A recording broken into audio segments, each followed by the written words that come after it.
मैंने अभी एक ग्रुप पे कुछ चीज़ें भेजी हैं, बस मैं वो बाकी ग्रुप से भेज रहा हूँ जो आपको ओरिएंटेशन वाले ग्रुप से, क्योंकि हम 2 दिन 2 3 ऐसे ही चलाते हैं। इंशाल्लाह परसों से फिर आपके जो रजिस्टर्ड स्टूडेंट्स हैं ग्रुप बन जाएंगे। फिर हम आपको रिकॉर्डिंग नोट्स एक्सेट्रा सारा कुछ उधर ही शेयर किया जाए। तो कभी शुरू में बच्चों को थोड़ा सा उन्हें डिसाइड करने में इशू हो रहा होता है, तो फिर हम बच्चों को टाइम देते हैं, ड्यू टाइम हमें लग रहा देना चाहिए, हम हमें देते हैं। फिर उसके बाद हम ग्रुप्स दूसरे बना के फिर उधर चीज़ें शेयर करते हैं। तो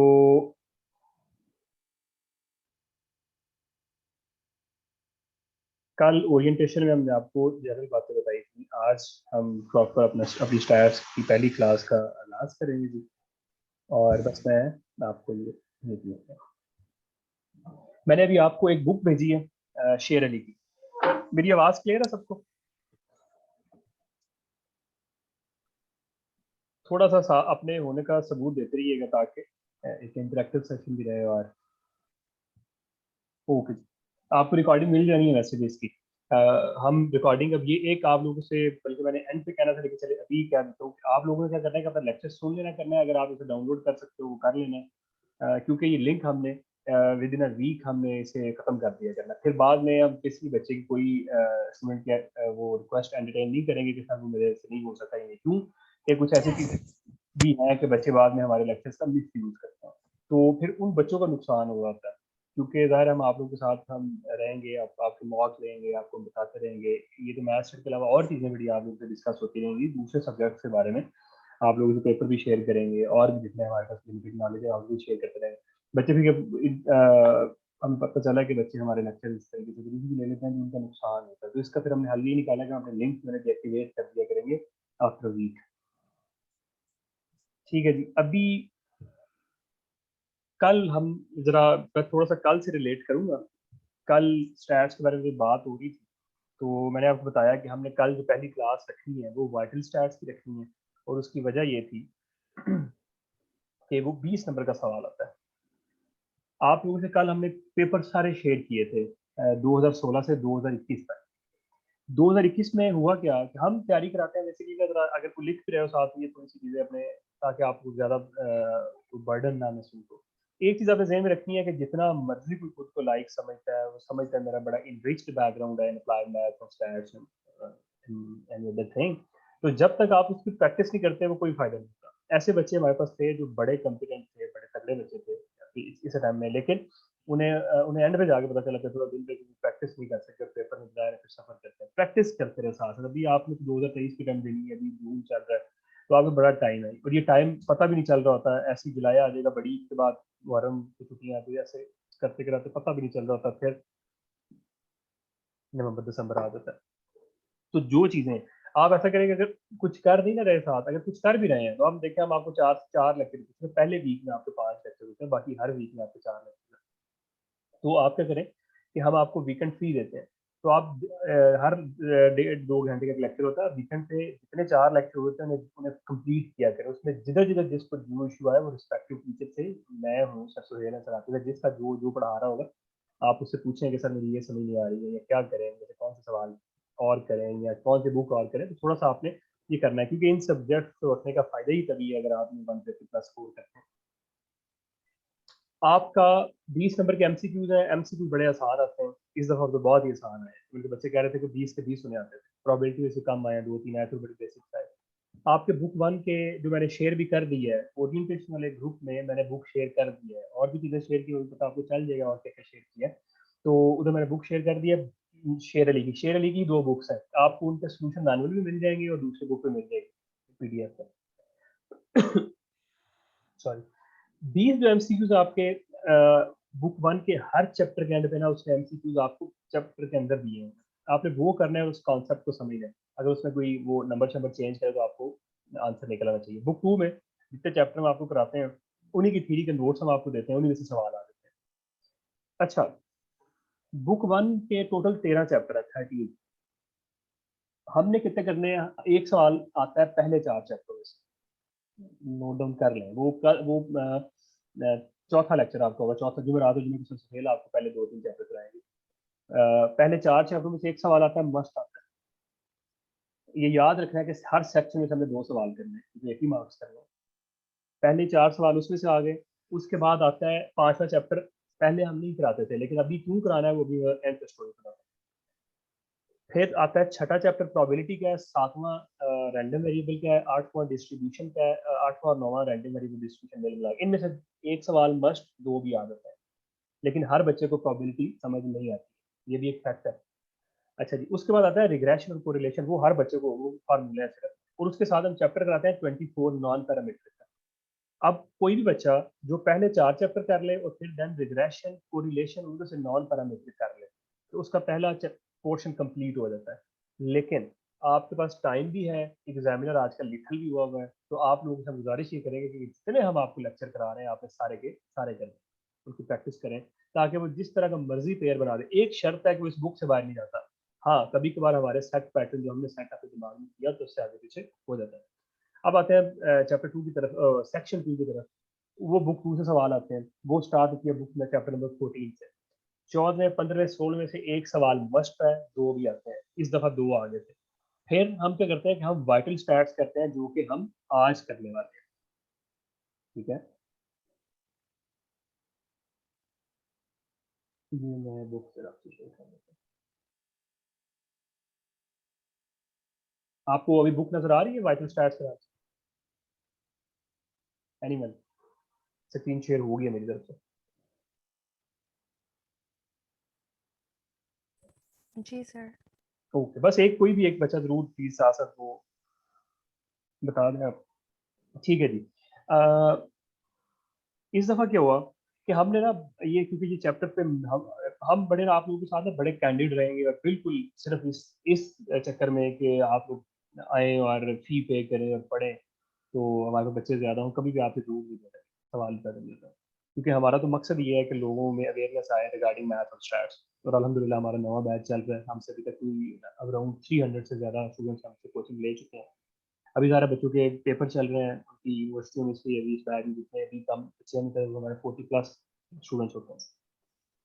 लोग डरते हैं, कल हमने वो सारी स्टोरी भी सुनाई थी, क्यों डरते हैं कि किसी एग्जामिनेशन की वजह यही है कि लोग खुद की तैयारी नहीं कर रहे थे। Coming back towards the main point, हुआ क्या कि हमारे सेक्शन 2 में हमेशा एक सवाल ना वाइटल स्टैट्स में से आता है। 12 नंबर का न्यूमेरिकल आता है, कल दिखाया भी था आपको, 8 नंबर की थ्री आती है। और एक सवाल हम ऊपर 14, 15, 16 में से 14 में से एक आ जाता है। कभी ऐसा होता है 14 में से थ्री आ जाती है, 15 में से न्यूमेरिकल आ जाता है। इस दफा क्या हुआ, इस दफा उसने ऐसा किया कि 14, 15, 16 में से 2 सवाल दे दिए। वेल एंड गुड, कोई भी बच्चा जो हमसे पढ़ा होता है जिसने वो दोनों सवाल सेक्शन में से अटेम्प्ट कर सकता था। लेकिन हमारा एम्फेसिस होता था कि वाइटल स्टैट में से 20 नंबर का पूरा सवाल आएगा। उसने इस दफा कर किया कि थ्री 8 नंबर वाइटल स्टैट से दे दी, 12 नंबर का न्यूमेरिकल चैप्टर नंबर 5 से दे दिया। वो कल अगर आपने सिलेबस में देखा हो तो सिलेबस में वो ना उस एंड में इंडेक्स नंबर लिखा हुआ है, तो उसने उसको इस्तेमाल करते हुए इस प्रोरोगेटर को उसने 12 नंबर का न्यूमेरिकल, और वो हमने लोगों को तैयार नहीं कराया हुआ था। लेकिन अल्लाह का शुक्र है कि हमने ऊपर तीनों चैप्टर कराए तो लोगों को गुजारा हो गया। हमने अभी क्या किया है, हमने स्टैट्स में जो हमने एक ही चीज ऐड की है, वो CSS PMS का भी यही सेम बुक्स है जो PMS पंजाब में एग्जाम देने वाले हैं, सेम बुक्स हैं, लेकिन थोड़े से चैप्टर ज्यादा करने पड़ते हैं। तो आज हम उस चैप्टर से भी 2, 3, 4 न्यूमेरिकल करेंगे। और मैंने उसमें बड़ा सोचा मैंने कि एग्जामिनर, क्योंकि एग्जामिनर अगली दफा भी यही होना है, उससे अगली दफा 2, 3 साल यही होता है, 1 साल हो गया, 2 साल और रहना है उससे। तो वो कौन से सवाल दे सकता है, तो अभी तक मुझे जो लगा है वो 4 मैंने एग्जाम्पल शॉर्ट लिस्ट किए, वो आज मैं आपको कराऊंगा। तो उनमें से इंशाल्लाह फिर भी आ जाएगी। लेकिन अगर फिर भी बाद में कोई और भी चीज, हाँ एक जो चीज बताने, आपके जो ग्रुप्स बन जाने हैं ना, जब आपका कोर्स खत्म हो जाएगा तो आप हम अपने स्पेशल बैच में जो बच्चे इंशाल्लाह पेपर देंगे, जो हमारे साथ रहेंगे, हम उन्हें अपने स्पेशल बैच में ऐड कर लेंगे, फिर हम हर चीज शेयर करते रहते हैं। अभी जो बच्चे जिन्होंने एग्जाम्स दे भी दिए, हम अभी जो पिछले 1-2 लेक्चर हमने लीड ऐड किए थे, हमने वो भी उनसे शेयर किए। तो आप लोगों से हम हर चीज शेयर करते रहेंगे, जो जो हम अपडेट करते रहेंगे चीजें, नोट्स में मॉक लेंगे, आपको बार बार मौका देंगे, आप मॉक एग्जाम दे, टेस्ट दें, इंडिविजुअल टेस्ट दें, सारा कुछ करें। ये तो सारी स्टोरी थी यहाँ तक। अब आज का लेक्चर हमारा क्या होगा कि हम वाइटल स्टैट्स भी पढ़ेंगे। इसमें एडिशन ये होगी कि हम अभी 4 एग्जांपल्स हम चैप्टर नंबर 5 से भी करेंगे, तो ये आपके 20 नंबर कंप्लीट हो जाएंगे इंशाल्लाह। तो अभी यहाँ तक कोई सवाल अगर नहीं है, अगर कोई बड़ा अहम सवाल है तो पूछ सकते हो, अदरवाइज आप रोक रहे हैं तो मैं सवाल भी लूंगा, तो ताकि हम अपने लेक्चर का स्टार्ट करें। ठीक है जी।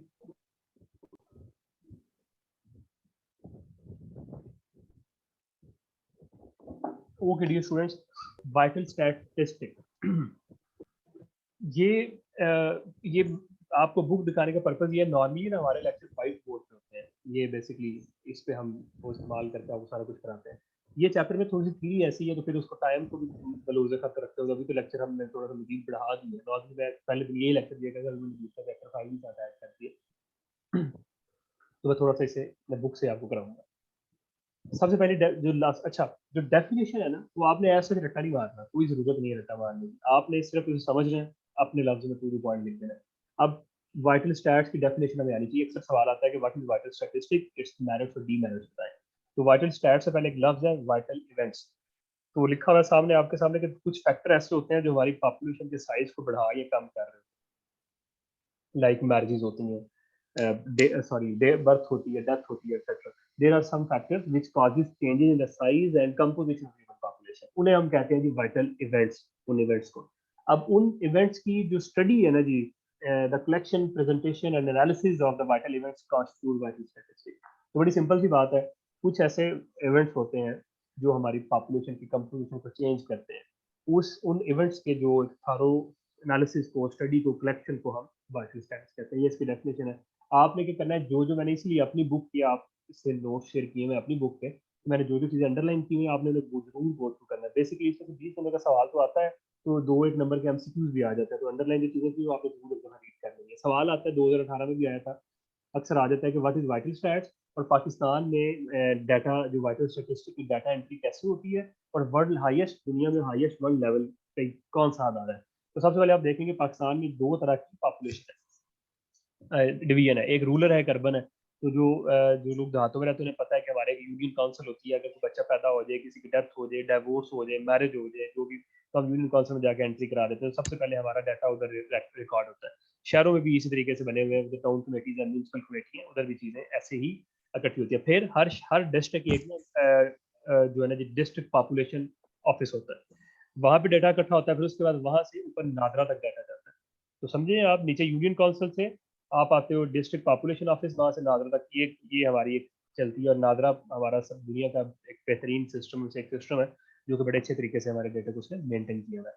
और दुनिया में सबसे बेस्ट कौन सी दुनिया की जो ऑर्गेनाइजेशन है वो है UNFPO, United Nation World Population Fund. जो है वो जब सारी दुनिया का डाटा उधर इकट्ठा हो रहा था, वो बता रही थी दुनिया में कितने लोग हैं, कितने नहीं हो गए। अभी तक साथ साथ अगर हम रहे हैं, तो वाइटल स्टैट्स, वाइटल इवेंट्स क्या है, वाइटल स्टैट्स क्या है, और registration of birth and death in Pakistan कैसे होती है, ये आपने एक दफा रीड कर लेना। ठीक है जी। उसके बाद आ जाता है जी यूजेस ऑफ वाइटल स्टैट्स, ये बहुत आसान है। ये आपको ऊपर एक लाइन लिखी नजर आ रही है कि PMG DC सर अली जी है, PMG DC सर अली जी है, हमारे सर सुहेल है ये हमें जो है ना जी बड़ी एक लाइन बना के दे दिया करते थे, क्योंकि ये चीजें ऐसे तो लिखनी नहीं होती। तो उधर बैठ के टाइम तो इतना होता कोई नहीं है, उधर तो बस लिखना होता है जल्दी जल्दी। तो आप बजाय बैठ के चीजें रिकॉल करें, आपने कोई ना कोई जुगाड़ लगाते रहना साथ साथ में। तो जुगाड़ इसमें क्या है, बजाय आप, कोई बच्चे ऐसे हैं जिन्हें चीजें, वो अभी जो आप लोग जो यंग हैं, अब तो हम तो नहीं यंग रहे, जो यंग बच्चे हैं वो अभी उनकी आंखों में ना तस्वीरें आ जाती हैं, उन्हें वैसे के वैसे चीजें याद रह जाती हैं। तो उन्हें जरूरत नहीं है, लेकिन जो हमारे जैसे जिनके मेमोरी के जिन्हें इश्यूज हो चुके हैं, तो वो इस तरह ना हर किसी भी ऐसी चीजों की निगरानी बना लिया करें। तो आपको सिर्फ एक लाइन याद रहेगी, तो आप ये पूरे यूज देखो, पी से बराबर पॉपुलेशन। तो पहला हमारा पॉइंट ये है कि changing pattern of population. Uses of vital stats क्या है कि जो पॉपुलेशन के जो पैटर्न चेंज हो रहा है उसके बारे में बताता है। एम से है मैन्युफैक्चरर्स। तो आपको पता है कि मैन्युफैक्चरर को हेल्प मिलती है, मतलब कैसे कि आप देखें कि जो मल्टीनेशनल कंपनीज है, तो पैम्पर शैम्पर पहले तो इतने नहीं हुआ करते थे। तो पाकिस्तान का आपको पता है कि एशिया में हमारा सबसे ज्यादा फर्टिलिटी रेट है ना, तो हमारा जो ग्रोथ रेट है वो भी ज्यादा है। तो फिर लोग देखते हैं कि अच्छा यार बच्चे से ज्यादा पैदा हो रहे हैं, तो वैसे कंपनी फिर उस मुल्क की तरफ आती है। तो मैन्युफैक्चरर्स आपके वाटर स्टाइल को देख के आपकी तरफ आते हैं। फिर government and private agencies use करती है रिमीडियल मेजर। आपने देखा है कभी कोरोना में एनसीओसी का बड़ा नाम था। एनसीओसी सिर्फ डेटा के बेस पे उसने स्मार्ट लॉकडाउन लगाती थी, और हमने दुनिया में अल्हम्दुलिल्लाह के करम से वो बड़ा अच्छा काम है। सेंसिस को चेक करने के लिए इस्तेमाल हो जाता है, कि आप इधर से भी डाटा इकट्ठा कर रहे होते हैं, फिर मरदमशुमारी आपकी होती है, तो वो रीचेक दोनों चीजें होती है। तो ये आप कुछ ये ऊपर वो लाइन याद कर सकते हो करनी है, जो आपने ये पढ़ के आपको इसके यूजेस आने चाहिए। यूजेस क्या है हमारे स्टैट्स के, बड़े सिंपल है। इसी तरीके से इसकी शॉर्ट कमिंग्स है, इसकी भी लाइन आगे लिखी हुई है, अगर क्वेश्चन देखिए अपनी बना सकते हो। क्योंकि आपको पता है कि पाकिस्तान में ना लोग, आपने खुद भी ये चीज ऑब्जर्व की होगी कि जब कोरोना से जब डेथ हो रही थी, तो लोग बताते ही नहीं थे कि हमारा जो, हमारे यहाँ जो कोरोना से डरते थे, पता नहीं क्या होगा, लोग क्या समझेंगे। फिर हमारे यहाँ आप एक और बड़ी बीमारी आ चुकी है, लोग अपने बच्चों की जो है ना जी उम्र जब पैदा होते हैं तब लिखवाते ही नहीं है जाके, 2-2 साल के बाद में CSS के लिए, PMS के लिए 2 साल की डेट। एज उसकी बढ़ जाएगी, ऐसा भी चल रहा होता है। फिर हम डाइवोर्सेज हम नहीं रजिस्टर्ड कराते हैं, मैरिजेस नहीं कराते हैं, बड़ी चीज़ें हमारी अंडर रजिस्टर्ड होती हैं, ठीक है जी। तो ये इसके डीमेरिट्स हैं, ये भी आपने पढ़ लेना है। अभी एक सवाल आपका कंप्लीट हो गया कि वाइटल इवेंट्स, वाइटल स्टार्स कैसे चीज एंट्री होती है पाकिस्तान में, दुनिया में, फिर इसके फायदे, इसके यूजेस और मिस यूजेस क्या है। ये आपका एक सवाल आ सकता है। अगर आए, एक चीज याद रखनी है, स्टैट में जब थ्री का सवाल आए तो खुल के लिखनी है। 2 नंबर का सवाल है तो पहला पेज पूरा भरना है, 4 का है तो दोनों साइड है, 6 नंबर का है तो 3 साइड है। ये आपने एक रूल ऑफ थंब बना लेना। अब आप कहो जी सिर्फ डेफिनेशन है तो कैसे पेज भरें, आप डेफिनेशन लिखो, फिर उसके नीचे एक एग्जाम्पल दो लाजमी। तो मैं अपने पर्सनल एक्सपीरियंस से बता रहा हूँ कि आप जब भी थ्री फुल फुल खिला के अच्छे तरीके से लिखो तो पूरे नंबर मिलते हैं। और स्टैट्स में अराउंड 30 मार्क्स की थ्री आती है, 20 नंबर के एमसीक्यूज आते हैं, 50 के आपको न्यूमेरिकल आ जाते हैं। तो थ्री पे बड़ा आपने फोकस करना है। ये रेट एंड रेशो आप बड़ी सिंपल सी चीज़ है, आपको पता है रेट और रेशो एक ही, दोनों एक ही, चाहे एक उससे से निकली हुई है कि नीचे एक एमसीक्यू आया हुआ था कि जो है ना जी, rate is the type of ratio. Rate भी रेशो की टाइप, रेशो क्या होती है, दो चीज़ों की रेशो होती है, ए बाई सी, कोई भी दो चीज़ें। एक क्लास में भी आप लोग लड़के भी हैं लड़की भी है तो लड़कों की लड़कियों से रेशो निकाल सकते हैं। रेशो और रेट में फ़र्क क्या होता है, सिर्फ एक फ़र्क है कि दो चीज़ें ना ए और बी है तो ए बाई बी रेशो है, लेकिन अगर आपने उनका रेट निकालना है तो नीचे डिनोमिनेटर में ए प्लस बी आ रहे होते हैं और ऊपर जिसका आपने नीचे वाले से रेट निकाला है। अगर ए का रेट निकालना है तो ए ओवर ए प्लस बी होगा। रेशो क्या होती है, सिंपल ए और बी होता है। इसमें थोड़ा सा फर्क आपने जरूर ध्यान रखना है। बाकी इसे पढ़ लेना, इसमें से एक एमसीक्यू अगर आ जाए। फिर आगे आप देखो कि रेट दो तरह के होते हैं, क्रूड होता है स्पेसिफिक। आप लोगों को पता है कि जब ऑयल निकलता है ना जमीन से तो वो क्रूड होता है ना, जो रेट आ रहा था वो क्रूड ऑयल का होता है, उसी में से आगे पेट्रोल डीजल इस तरीके की चीजें मोबाइल निकल रही होती है सारी चीजें। तो अगर ऐसी चीज क्रूड वो जिसमें सारी चीजें शामिल है, स्पेसिफिक वो हम उसमें से पेट्रोल निकाल लेते हैं। अब इधर क्रूड क्रूड रेट क्या है जी, कुछ भी हम कहते हैं जी क्रूड डेथ रेट पाकिस्तान का, तो हम ये नहीं देखेंगे बंदे मर कैसे रहे हैं, किस एज में कितने मर रहे हैं। हम सिंपल बता देंगे जी इतने हमारी डेथ हुई है, इतनी हमारी पॉपुलेशन, जो हमारा क्रूड डेथ रेट बनाएगा। अगर हमने स्पेसिफिक कोई चीज़ निकालनी है तो हम नॉर्मली इस चैप्टर में, क्योंकि आप किसी से सवाल आता है तो वो एज स्पेसिफिक की बात कर रहा होता है, तो हम एक एज ब्रैकेट में, लेट्स सपोज हम कहें 40 से 50 साल के दरमियान इतने लोगों की डेथ हुई है, तो हम 40 से 50 साल की हमें रो में हमें नंबर डेथ भी मिली होगी, हमें पॉपुलेशन भी मिली होगी, सिंपल हमें डिवाइड कर देंगे, आगे हम फार्मूले को पढ़ेंगे। ठीक है जी। पहली आपके पास जो भी रेशो आने लगी उसका नाम है सेक्स रेशो। ये बहुत आसान है, simple male divided by female multiply by 100। जितने आपके पास मेल है जितने फीमेल है आप उन्हें करके डिवाइड करके 100 से मल्टीप्लाई कर दोगे। एक चीज बच्चों आपने जरूर याद रखनी है, आपको ये 3 जीरो नजर आ रहे हैं मेल्स के नीचे भी, 3 नजर आ रहे हैं फीमेल्स के नीचे भी। कभी कभार ऐसा होगा न्यूमेरिकल आएगा कि इधर मेल जो भी लिखा होगा उधर 3 जीरो, अगले के साथ 2 जीरो लिखे होंगे और बच्चे गलती करते हैं, फिर समझ भी नहीं आती, पूछते हैं बार बार। आपने हमेशा याद रखना है अगर तो नंबर ऑफ जीरो सेम है, ये बड़ी अंडरस्टूड की बात है क्योंकि दोनों की रेशियो है, तो जितने अगर नंबर ऑफ जीरो सेम है तो वो कट जाते हैं, इसलिए नहीं लिखते किसी बोर्ड पर। लेकिन अगर इधर 3 है तो 2 है तो डेफिनेटली 2 कटेंगे, एक रह जाएगा। तो आपने थोड़ा सा उसका ख्याल रखें। ठीक है, तो अभी आप देखें इससे आपने सेक्स रेशो निकालनी है तो कोई भी निकाल के देखें। मेल आपको दिया फीमेल दिया मैं, जीरो दोनों में सेम है, आप ना भी लगाए तो ठीक है। 3300 डिवाइडेड बाई 3157 मल्टीप्लाई बाई 100 पे आपकी सेक्स रेशो निकले। सिंपल सा फार्मूला, ये कभी आया नहीं है लेकिन जाहिर है दिया तो हम उसे देख सकते हैं। चाइल्ड वुमेन रेशो, अभी पी के साथ जो 04 लिखा हुआ है इसका मतलब है एज। एज सर आपकी आवाज डिस्टॉर्ट हो गई थी, आपने ये अभी आ रही है? सर आपने 30 का क्या बताया, रिपीट कर दीजिएगा। जी जी मैं कर देता हूँ मैडम। जी सर। जी मैं यही कह रहा था कि ये देखिए 3 जीरो मेल के साथ भी थे, 3 फीमेल के साथ भी थे, तो नंबर ऑफ जीरो अगर सेम हो ना, ये रेशियो में आ रहे हैं ना। फार्मूला अगर सेक्स रेशियो को देखें तो number of main divided by number of women. तो बेसिकली जी ये 3 जीरो ये हर फिगर के साथ है तो इसलिए उसके ऊपर लिख दिए। तो कभी कभार ऐसा होता है कि इधर 3 जीरो ही होंगे लेकिन उस सवाल में इधर 2 जीरो होंगे, तो अगर फिर आप फार्मूले में अगर दोनों को यूज कर रहे हो तो फिर आपने उनके साथ ऊपर जीरो रखे हुए मेंशन कर उधर लगाने हैं साथ आपने। लाइक हम ऐसे कर लेते हैं, इधर 2 जीरो लगे होते सिर्फ, तो इधर 3 होते हैं, तो हम अगर अब फार्मूले में यूज करते हैं तो हम 3300 ऊपर वाले 3 जीरो पे जब डिवाइड करते हैं 3157, अगर इधर 2 जीरो तो वो नीचे लेके आते हैं। मैं आपको अगर नहीं समझे तो मैं लिख के भी दिखा देता हूँ।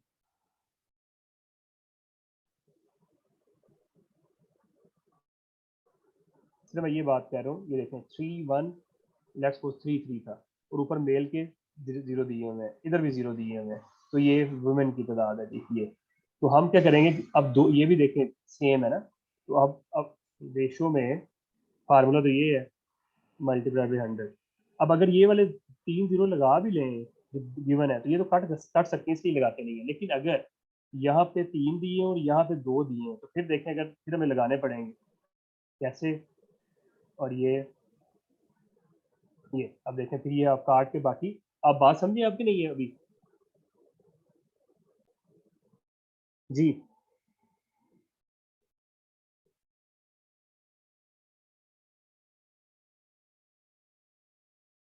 मेरी आवाज आ रही है आप लोगों को? जी सर। Yes sir. ओके, ये बात समझ आई है कि नहीं आई? आगे चले।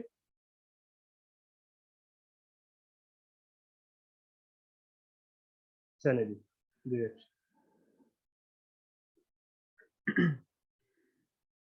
चाइल्ड वुमेन रेशियो है जी एक आपके सामने। ये जो P 0 to 4 लिखा हुआ है, ये है बच्चे जिनकी उम्र 0 से लेके 4 साल तक है। और नीचे जो फीमेल है 15 to 44, ये वो है, ये चाइल्ड बेयरिंग एज होती है वुमेन की, फीमेल्स की, ये 15 साल से लेके 44 ईयर्स तक। ठीक है, तो ये सिंपल फार्मूला याद करने के, चाइल्ड वुमेन रेशियो नाम से जाहिर है, ऊपर P चिल्ड्रन, नीचे वुमेन, जितनी होंगे आप उन्हें डिवाइड करके 1000 से मल्टीप्लाई कर देंगे। एक होती है जी बर्थ डेथ रेशियो और वाइटल इंडेक्स। ये नाम से जाहिर है, number of birth divided by number of death multiply by 100। अब आगे जी पॉपुलेशन ग्रोथ रेट। ये सवाल, ये फार्मूले कभी अभी तक पेपर में नहीं आए हैं, लेकिन हम इसे देखते रहते हैं, हो सकता है कोई MCQ आ जाए, PSQ आ जाए। आपको ये GS में भी सवाल आ जाता है, जनरल साइंस में ग्रोथ रेट ना, कंपाउंड इंटरेस्ट का जो फार्मूला यही होता है। तो पॉपुलेशन ग्रोथ रेट भी एक दफा निकालना में पूछा होता है कि आपको 2 पॉपुलेशन दे देते हैं और कहते हैं जी कितना ग्रोथ रेट निकालना है, तो इसका ये फार्मूला ज्यादा आसान है। ये आर आपने निकालना है, P0 1/n। Pn होता है जो आपका करंट ईयर है, P0 आपका जो बेस ईयर है, और n दोनों सालों में जो डिफरेंस होता है। लाइक आप 2000 में और 2020 में निकालना चाह रहे हैं, n क्या होगा, 2020 और 2000 का डिफरेंस 20 होगा। और दोनों टाइम पे आपको पॉपुलेशन गिवन होती है, एक Pn होती है, P0 होती है, तो आप -1 करके आप R निकाल सकते हैं। पर एक एग्जाम्पल उसने ये आपके लिए सॉल्व भी की हुई है, आपने जरूर देखे। अच्छा जी, उसके बाद आती है जी क्लासिफिकेशन ऑफ वाइटल रेट्स क्या होती है। तो अभी तक हमने पीछे से पढ़ा था जी डेथ क्रूड होता है या स्पेसिफिक होता है। अभी हम डेथ के बर्थ के सारे देख लेते हैं। ये अगर आप एक दफा ये भी सवाल आया था जिंदगी में कि क्लासिफिकेशन वाइटल रेट्स कितनी तरह के होते हैं, तो तब अगर इस तरह का सवाल आ जाए ना कि रेट्स हैं कितनी तरह के, तो आपने क्या करना है कि सबसे पहले डेथ रेट है या मोर्टेलिटी है, तो उसमें आपने crude death rate, specific death rate, infant mortality, case fatality, standardise, ये आपको नाम आने चाहिए। लेकिन हमने जो करने हैं, जिनके फार्मूले करने हैं, वो क्रूड का करना है, स्पेसिफिक का करना है, स्टैंडर्डाइज का करना है। Same is the case with birth. हमने जितने डेथ के फार्मूले हैं, सिर्फ डेथ की जगह हम बर्थ कर देंगे तो वो बर्थ के फार्मूले बन जाते हैं। डेथ हो गया, बर्थ हो गया। उसके बाद रिप्रोडक्शन, आपके इस चैप्टर में जो सबसे अहम चीज है वो रिप्रोडक्शन रेट्स है। इसी का न्यूमेरिकल आता है जो कि 2022 में नहीं आया, इंशाल्लाह 2021 में 23 में आ जाएगा। ना भी आया तो हम, हमारी तैयारी होगी, दूसरा चैप्टर भी ऐड हमने कर ही लेना है। क्रॉस ग्रॉस रिप्रोडक्शन रेट और नेट रिप्रोडक्शन, ये दो हो गया। फिर मॉर्बिडिटी रेट होता है, मैरिज रेट, डाइवोर्स रेट। ये आपको कुछ रेट्स हैं, ये आपने फ्लो चार्ट बना के कोशिश किया कि फ्लो चार्ट वगैरह बना के जो है पेपर में वो चीज़ें किया करें। ठीक है जी। अभी क्रू डेथ रेट क्या होता है, आप खुद देखें जी कि फार्मूला आपके सामने लिखा हुआ है, D/P। D mean death, P mean population. Total जितनी डेथ आपको दी गई है उसको जितनी पॉपुलेशन से डिवाइड करके 1000 से मल्टीप्लाई कर दे तो क्रूड डेथ रेट आ रहा है। अगर मैं आपको कहूँ जी क्रूड बर्थ रेट का फार्मूला क्या है, तो आप सिंपल B/P कर देंगे, बर्थ और पॉपुलेशन कर देंगे। फिर उसके बाद एज स्पेसिफिक डेथ रेट्स क्या होता है, ये सेम फार्मूला है, DI और PI। अब ये DI मतलब उस स्पेसिफिक एज में जो डेथ है और उसमें पॉपुलेशन, ये तो आपको न्यूमेरिकल दिखाते हैं, ये देखें। ये मिड ईयर पॉपुलेशन, जिस तरह आपको पता है ना कि आपका फाइनेंशियल ईयर होता है जुलाई से 30 जून तक चलता है, इसे और होता तो मिड ईयर से है वो, लेकिन उसे फाइनेंशियल ईयर कहते हैं। पॉपुलेशन भी इसी तरीके से मिड ईयर में वो होता ही उसी साल की पॉपुलेशन है। तो आपको मिड ईयर पॉपुलेशन आ जाए या पॉपुलेशन आ जाए तो इसलिए आपसे कंफ्यूज नहीं होना आप। अब ये मेल और फीमेल अलग दिए हुए हैं, ये डेथ भी उनकी अलग दी हुई है। तो आप मेल की अलग से डेथ निकाल सकते हो, फीमेल की अलग से डेथ निकाल सकते हो, फिर दोनों को ऐड कर सकते हो। तो ये इस तरीके से देखें, हम ए से पैसिफिक डेथ रेट निकालनी हो तो ये हम 10 to 14 वाले की अगर निकालें तो हम क्या करेंगे, मेल की ये डेथ दी हुई है 1043, उसकी पॉपुलेशन ये है, तो इसको अगर 1000 से मल्टीप्लाई करें तो मेल की डेथ निकल आएगी। Same is the case with female death. आप इनको अलग अलग निकाल के भी ऐड कर सकते हो। आप दोनों को पॉपुलेशन ऐड करके, दोनों की डेथ ऐड करके फार्मूला लगा करो, आंसर सेम आएगा। ये आगे देखेंगे, सारा उसने सॉल्व करके रखा, सिर्फ फार्मूला ही और कुछ भी नहीं। आगे आता है जी इन्फेंट मोर्टेलिटी रेट क्या होता है। ये वो बच्चे, ये D naught by B birth है, D naught rate the number of death under 1 year of age. बच्चे जो 1 साल के होने से पहले पहले जिनकी डेथ हो जाती है, तो अगर वो निकालना तो वो ये फार्मूला है, इस आया कभी नहीं है, लेकिन जो चीज़ें अंडरलाइन की हुई आप लोगों ने पढ़नी जरूर है। ठीक है, असल जो भी एक दो चीज़ें पूरे चैप्टर में है, मैं जो पहली वाली है, मैं ये अभी तक ये भी नहीं आई है, लेकिन ये मुझे लग रहा है कि है, कभी इसमें से अगर सवाल आया तो ये भी आएगा ज़रूर। ये है जी स्टैंडर्डाइज्ड डेथ रेट। अब खुद देखें कि क्रूड डेथ रेट जब आप फाइंड करते हो ना, तो उसमें कोई फैक्टर आप इनकॉर्पोरेट नहीं कर रहे होते, ना उनकी आप एज देख रहे होते हैं, ना उनके वो आप जो जिस इलाके में रह रहे होते हैं वहाँ का एनवायरनमेंट देख रहे होते हैं, कुछ भी, यानी कि ना आप एज, सेक्स, क्लाइमेट, ऑक्यूपेशन, कुछ भी हम इनकॉर्पोरेट नहीं कर रहे होते। तो फिर अगर हम कहें जी कि हम मरी को, हम जैकबाबाद जो पाकिस्तान का सबसे गर्म इलाका है, हम मरी के लोगों की डेथ को जैकबाबाद से अगर कंपेयर करें तो क्रूड डेथ रेट से, तो ज़ाहिर है आप सही इंसाफ नहीं कर सकते ना, उधर गर्मी इतनी ज़्यादा है। आपने देखा कि जीबी में लोगों की डेथ, लोगों की एज एज ज़्यादा होती है, इन्वायरमेंट का भी फ़र्क है, उनके उनके जो फूड है उसका भी फ़र्क है। तो इसलिए उस चीज़ को ख़त्म करने की वो कहता है कि आप स्टैंडर्डाइज़ की तरफ जाएँ। अगर आपने 2 चीज़ों को एप्पल को ऑरेंज से कंपेयर करना है, तो फिर आप क्रूड से ना करें, फिर आप स्टैंडर्डाइज़ के मेथड से करें। तो वो स्टैंडर्डाइज़ को करने के 2 तरीके हैं, एक डायरेक्ट मेथड है, एक इनडायरेक्ट मेथड है। दोनों, अगर हाँ, अगर पेपर में कोई ऐसा सवाल हो जिसको एक से ज़्यादा तरीकों से किया जा सकता है, और अगर वो पेपर में मेंशन नहीं करे किससे करना है, तो आपको जो आता है उससे कर दो। लेकिन अगर उसने कोई मेथड का नाम मेंशन कर दिया है, then you are bound to solve the question by using that very particular method. ये आपने ज़हन में रखना है। तो इसका डायरेक्ट मेथड है और इनडायरेक्ट मेथड। हम दोनों के अभी एक सवाल सॉल्व करेंगे, हम दोनों इसके ऊपर मेथड अप्लाई करेंगे हम। आपने सिर्फ उनका फार्मूला याद रखना है। सवाल क्या आता है कि स्टैंडर्डाइज क्यों करते हैं, इस पैराग्राफ में मैंने भी आपको बात बताई है, वो इसके अंदर दी हुई है। ठीक है, तो ये उसके बाद दोनों आपके मेथड आ गए, डायरेक्ट और इनडायरेक्ट। अभी हम डायरेक्ट मेथड का फार्मूला देखते हैं। आपने थोड़ा सा अभी दिमाग लगाना है इस पर, मैं अभी आपको ये बता देना और इंशाल्लाह मसला आपका हल हो जाने वाला। Expected death in standard population. Dear students, आपने 2 चीज़ें याद रखनी है। ये जो हमें न्यूमेरिकल आता है ना, ये इस तरीके से आता है। हमें ना 2 तरह की पॉपुलेशन दी होती है। डिस्ट्रिक्ट ए की पॉपुलेशन गिवन होती है और डिस्ट्रिक्ट बी की पॉपुलेशन गिवन होती है। एक डिस्ट्रिक्ट को वो खुद कह देता है कि ये स्टैंडर्ड डिस्ट्रिक्ट है, आपने नहीं अज्यूम करना, वो खुद बताएगा कि डिस्ट्रिक्ट बी स्टैंडर्ड है या डिस्ट्रिक्ट ए स्टैंडर्ड है। एक को हमने गिवन कह लेना खुद ही, जिसे वो स्टैंडर्ड कहेगा, साथ वाले को हम गिवन कह लेंगे। डन हो गया जी। अब वापस आते हैं डायरेक्ट मेथड में। वो कह रहे हैं expected death in standard population, मतलब कि एक दोनों में से एक पॉपुलेशन स्टैंडर्ड पता है आपको। टोटल स्टैंडर्ड पॉपुलेशन कितनी है, मल्टीप्लाइड बाय 1000। तो जो डायरेक्ट मेथड है एसडीआर निकालने का, स्टैंडर्डाइज्ड डेथ रेट निकालने का, वो आपके सामने लिखा हुआ है। अब इसको अगर मैथमेटिकल फॉर्म में लिखें तो ये देखो कह रहा है समीशन डी आई और P I multiplied by capital P I. दोबारा बात एक थोड़ी सी ध्यान में रखिए, इधर हम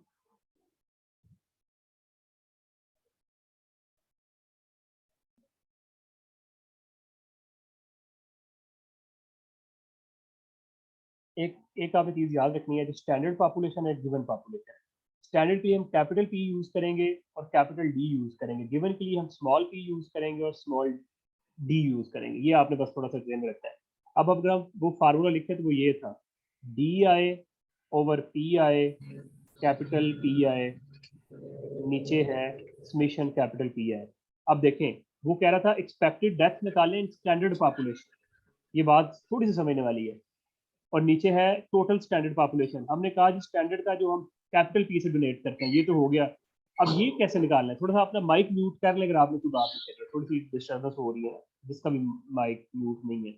अब देखें, अब हमने क्या करना है, उस रो में, पर्टिकुलर रो में जाना है, उसका डी लेना है स्मॉल गिवन पॉपुलेशन का, और उसी की पॉपुलेशन लेनी है, और उसी रो में जो गिवन स्टैंडर्ड पॉपुलेशन है उसका कैपिटल पी ले लेना है। यार नरजान दास भाई, अपना माइक आप अगर म्यूट हो गया है, माइक म्यूट रखा करें यार।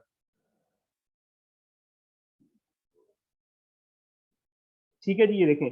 अब हमने, मैं भी आपको ये दिखाता हूँ, सिर्फ समझ लें हमने इसको, इस लाइन को मैंने कैसे ट्रांसलेट किया है। हमने अगर स्टैंडर्ड पॉपुलेशन की एक्सपेक्टेड डेथ निकालनी थी, तो पॉपुलेशन होगी स्टैंडर्ड की, बाकी हम डाटा यूज करेंगे गिवन पॉपुलेशन का। लेट्स सपोज मैं कहता हूँ जी एक्सपेक्टेड डेथ निकालें इन गिवन पॉपुलेशन, तो फिर क्या करेंगे, फिर हम करेंगे capital D I over capital P I multiply two small P I. ये आगे हम करेंगे भी, आपको मैं तब दिखाता हूँ। अब अगर देखें वही जो पीछे हमने देखा था, हमें डाटा गिवन था मेल में और फीमेल में, अगर मेल और फीमेल में अलग अलग डाटा आए तो हम फार्मूले को ऐसे भी लिख सकते हैं। एंड पे चीजों को सम कर ले, इनडायरेक्ट मेथड का फार्मूला एक दफा देख ले, फिर पूरा न्यूमेरिकल आपको दिखाना है, अभी सॉल्व करवाना है। न्यूमेरिकल आप करोगे तो आपको फार्मूला सीधा हो जाएगा। अब ये है इनडायरेक्ट मेथड। अब देखिए observe death in given population. Observe death का मतलब होता है जो डेथ गिवन जो हमें फार्म टेबल में दी हुई वो ऑब्जर्व होती है, सिर्फ एक्सपेक्टेड हमने खुद निकालनी होती है। और expected death in given population multiplied by crude death rate of standard population. Standard population का क्रूड डेथ रेट बड़े आराम से निकाल सकते हो, कोई भी निकाल सकते हो। आपने सिंपल उस स्टैंडर्ड की डेथ लेनी है, स्टैंडर्ड की पॉपुलेशन को डिवाइड कर देना है, तो उसका सीडीआर निकलना है। तो अब हमने निकालना है ये, तो हमें वैसे उसका डी जो स्मॉल डी है उसे हम काउंट कर लेंगे तो हमें ऑब्जर्व डेथ गिवन पॉपुलेशन मिल जाएगा। अब ये कैसे निकालना है, ये ऐसे निकालना है, इसको बिल्कुल उसी कॉलर जो हमने गिवन में किया था। उधर हमने इधर स्मॉल पी और स्मॉल डी यूज किया था, इधर हमने कैपिटल डी और कैपिटल पी यूज करना है, मल्टीप्लाई करना है स्मॉल पी से। ये था डायरेक्ट और इनडायरेक्ट मेथड के फार्मूले। अभी हम क्या करेंगे, अभी हम इसका पूरा एक सवाल सॉल्व करेंगे और फिर वो हम मैं आपको अभी दिखाऊंगा जी, इंशाल्लाह आपका फॉरन क्लियर हो जाएगा। मैं आपसे शेयर भी कर दिया हुआ। अब देखें, अभी तक आपको सिर्फ पता था कि स्टैंडर्डाइज डेथ रेट होता क्या है। मजे की बात यह है स्टैंडर्डाइज डेथ रेट के जो फार्मूले हैं वही स्टैंडर्डाइज बर्थ रेट के होंगे, सिर्फ डी की जगह बर्थ ले लेना आप। ओके जी। सबसे पहले देखिए जी, अगर डायरेक्ट मेथड का फार्मूला मैंने आपको जो कराया है, आप में से काफी को याद हो जाना चाहिए कि expected death in standard population total standard population multiple bye 1000। तो ये आपने कैसे निकालना था, ये उसका फार्मूला है। एक मैंने कह दिया कि आप गिवन पॉपुलेशन कह दिया करें, एक को स्टैंडर्ड गिवन होती है, वैसे ही बताया होता है उसने। तो अभी हमारे पास ये पहला न्यूमेरिकल आ गया। सिंपल आएगा भी ऐसे ही, कोई अगर आया तो, अभी तक नहीं आया लेकिन अगर आया तो ऐसे आएगा। फाइंड करें crude and specific death rate of the following. Table आ गया, ये उसने आपको ए स्पेसिफिक टेबल दे दिया है। ये डी ए है, डी बी स्टैंडर्ड उसने खुद बता दिया सवाल में आपको। ठीक है। अब देखें ये आपने नोटेशन इसकी कर दी है, small P small D given population के लिए, capital P capital D standard population के लिए। अभी हमने क्या करना है, हमने डायरेक्ट मेथड लगाना है। क्रूड तो आपको पता है, क्रूड डेथ रेट तो बड़ा ही आसान है, सिंपल डेथ और पॉपुलेशन किसी को भी निकाल सकते हो। इस तरीके से हमने ए और बी की, क्योंकि उसने सवाल में पूछा हुआ है कि आप क्रूड डेथ रेट ए का भी बताओ और बी का भी बताओ, तो हमने दोनों का निकाल दिया। असल चीज आ गई कि हमने वो कैसे डायरेक्ट मेथड कैसे लगाना है। अब पहली रो का अगर डाटा आप लें, small D divided by capital P, small D divided by small P multiple capital P, ये चीजें सारी किधर से आई हैं, ये देखें 728 20 210। ये देखें पहली रो का निकाल रहे हैं ना, तो capital small D small P multiple capital P, इसी तरीके से आप हर रो का निकालते जाओगे। ये देखें पहली का, दूसरी का, तीसरी का, चौथी का, पांचवी का, ये आपने सारों का ले लिया। इसका हमने सम कर लेना है, ये सम आ गया। अब फार्मूले में वापस आ जाए, ये हमने निकाल लिया है, ये सम ऑलरेडी टेबल में गिवन है, तो आप सिंपल फार्मूला पुट करेंगे तो आपका डायरेक्ट मेथड का निकल आएगा। अभी मुझे साथ इनडायरेक्ट का मैं आपको इसी तरीके से बताता हूँ, फिर आपका कुछ सवाल हुआ तो जरूर बताइएगा। इनडायरेक्ट का फार्मूला देखें, हमने कहा था observe death in given population, वो सिंपल जितनी डेथ है वो उसका सम ले लिया। Expected death in given population, तो इसमें आप क्या करते हैं, उसका उलट करना था जो ऊपर किया था। तो अब हम कैपिटल डी और कैपिटल पी लेंगे और साथ मल्टीप्लाई करेंगे स्मॉल पी के साथ। सी डी आर हमने पहले ही निकाला हुआ है, तो ये सारी आप ये वाला आप फैक्टर निकालते जाओगे, ये भी निकाल लिया, सारे फैक्टर आ गए आपके, इसको सम करके आपने पुट कर दिया। साबित क्या होगा कि आपको सिर्फ फार्मूला आना चाहिए और फिर आगे टेबल में आपने साइन उन्हें खुद ही दे लिए हैं, बस आपने कैलकुलेशन करनी है। अब स्टैंडर्डाइज डेथ रेट में इसके डायरेक्ट या इनडायरेक्ट मेथड में किसी बच्चे को कुछ हुआ तो प्लीज जरूर पूछे, फिर हम आगे प्रोसीड करेंगे।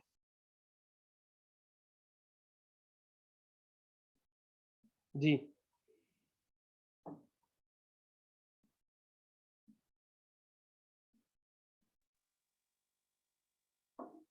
अगर इशू कोई नहीं है तो फिर आगे चलते हैं।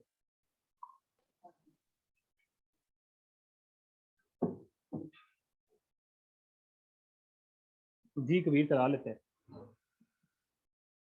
वैसे मैंने आपको ये फाइल दे भी देनी है। ये देखें, ये आपको ऐसे ही टेबल आएगा, दो तरह की आपको पॉपुलेशन मिलेंगी, एक को स्टैंडर्ड वो खुद कहेगा, दूसरी को आपने गिवन कह लेना है। ठीक है। सबसे पहले हमने करना था क्रूड डेथ रेट निकालना है। क्रूड डेथ रेट किसी भी कैसे निकालते हैं, टोटल डेथ को टोटल पॉपुलेशन डिवाइड कर दो, मल्टीप्लाई बाई 1000, ये इसी तरीके से दूसरे के साथ कर लो। अब हमने निकालना था स्टैंडर्डाइज डायरेक्ट मेथड से, तो फार्मूला हमें पता है, ये फार्मूला है, ये समेशन पी क्या है, कैपिटल पी, वो ये है, इस पूरी का सम है। जो दूसरा फैक्टर है ये वाला, ये हमने खुद नीचे निकाल लिया, ये देखें बारी बारी हर रो का, तो फार्मूले में पुट कर दिया। अब इनडायरेक्ट मेथड में समेशन स्मॉल डी आई क्या है, वो ये है, ये हमें पता था, ये फैक्टर हमने बारी बारी सबका निकाल लिया, ये वाला सी डी आर भी निकाल ली थी। फार्मूला क्या है, observe death divided by expected death multiply C D R of standard population. जी कबीर, अभी समझ आई है कि नहीं?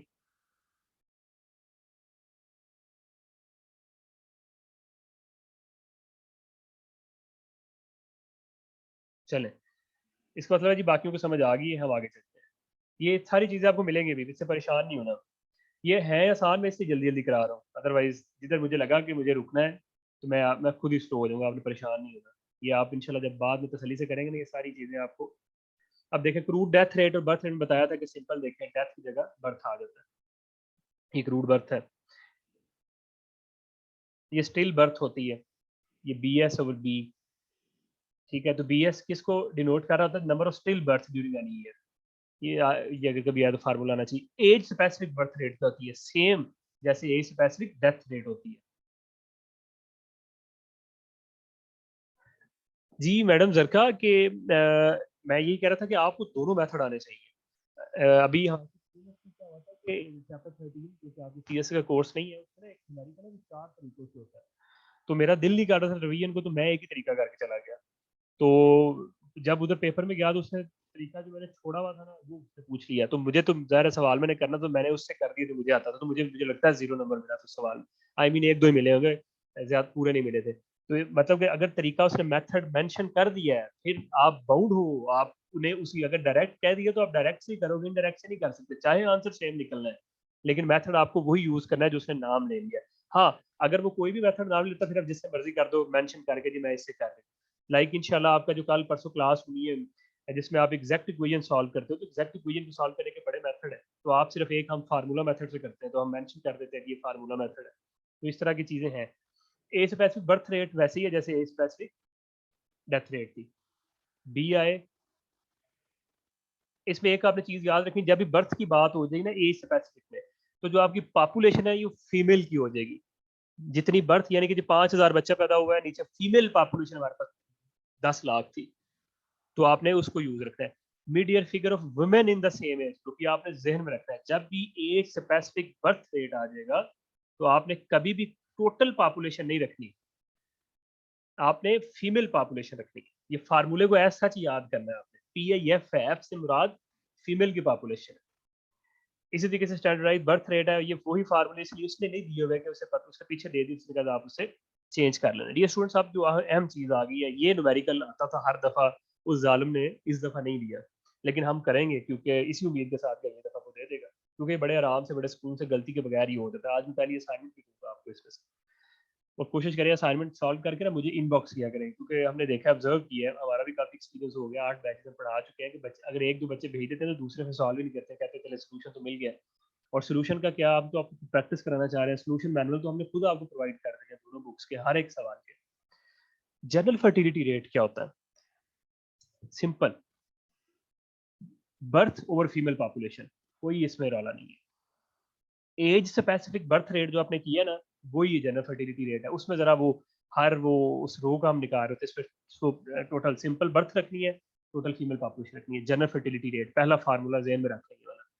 अब एज स्पेसिफिक फर्टिलिटी रेट और एज स्पेसिफिक बर्थ रेट दोनों इंटरचेंजेबली इस्तेमाल होते हैं, दोनों में से जो भी पूछेगा आपका फार्मूला सेम है, ये उसने लिखा भी हुआ नीचे, ठीक है। अभी तक आपको जो मेन चीज याद रखने वाली थी वो थी जनरल फर्टिलिटी रेट, फिर एज स्पेसिफिक फर्टिलिटी रेट, अभी आ गया टोटल फर्टिलिटी रेट। आपने एक चीज याद रखनी है, जो आपने जनरल फर्टिलिटी रेट का एज स्पेसिफिक फर्टिलिटी रेट ये वाला जो ये फार्मूला ना, इसी को अप्लाई करना, एंड में 5 से मल्टीप्लाई कर देना। 5 से मल्टीप्लाई क्यों करना है, ये चीज आपको मैं दिखाता हूँ। आप ये देखें कि ये जो एज ग्रुप दिया होता है ना, आपने पीछे भी किसी न्यूमेरिकल में देखा है, तो 5, 15, 16, 17, 18, 19, 15 से लेके 19 तक में 5 साल आते हैं।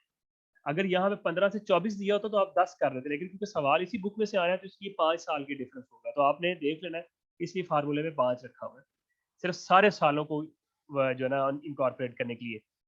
टीएफआर कैसे निकालना है? एज स्पेसिफिक फर्टिलिटी रेट निकाल के उसे 5 से मल्टीप्लाई कर दो, सिंपल टीएफआर निकल आएगा। अच्छा जी, ग्रॉस रिप्रोडक्शन रेट क्या होता है? डियर स्टूडेंट्स, ये ध्यान से जरा देखें। वो कहता है जी while driving the general fertility rate, जब हम जनरल फर्टिलिटी रेट सिंपल हमने बताया बर्थ ओवर फीमेल पॉपुलेशन, तो ना उसमें हमने ये देखा कि बर्थ में पैदा बच्चे हो रहे हैं, लड़के हो रही हैं, लड़कियां हो रही हैं, ना हमने देखा कि सारे बच रहे हैं कि नहीं बच रहे, क्योंकि आपको पता है हर पैदा होने वाला बच्चा जिंदा तो नहीं रहता। हमने तो आपको पता है कि हमारा मोर्टेलिटी रेट इधर इन्फेंट मोर्टेलिटी रेट है भी ज्यादा। तो कह रहा है कि अगर हम taking sex into account we get gross reproduction rate. अगर हम सिर्फ और सिर्फ जो बच्चे पैदा हो रहे हैं सिर्फ वो हिसाब लगा लें कि वो फीमेल बेबीज हैं, तो हम जो निकालेंगे वो जीआरआर निकालें। तो कह रहा है अगर हम इसके साथ अगले स्टेप पे अगर हम देख लें कि बच्चे पैदा बच होने वाले बच्चों में से बच कितने रहे हैं, तो हम उसे नेट रिप्रोडक्शन रेट कह देंगे। तो ये दो फार्मूले हर दफा पूछता है, लेकिन आपको पता है फिर जीआरआर निकालने से पहले उसे एज स्पेसिफिक फर्टिलिटी रेट या जनरल फर्टिलिटी रेट निकालना पड़ता है। तो ये इन दोनों के मैं फार्मूले आपको दिखाता हूँ। ये देखें,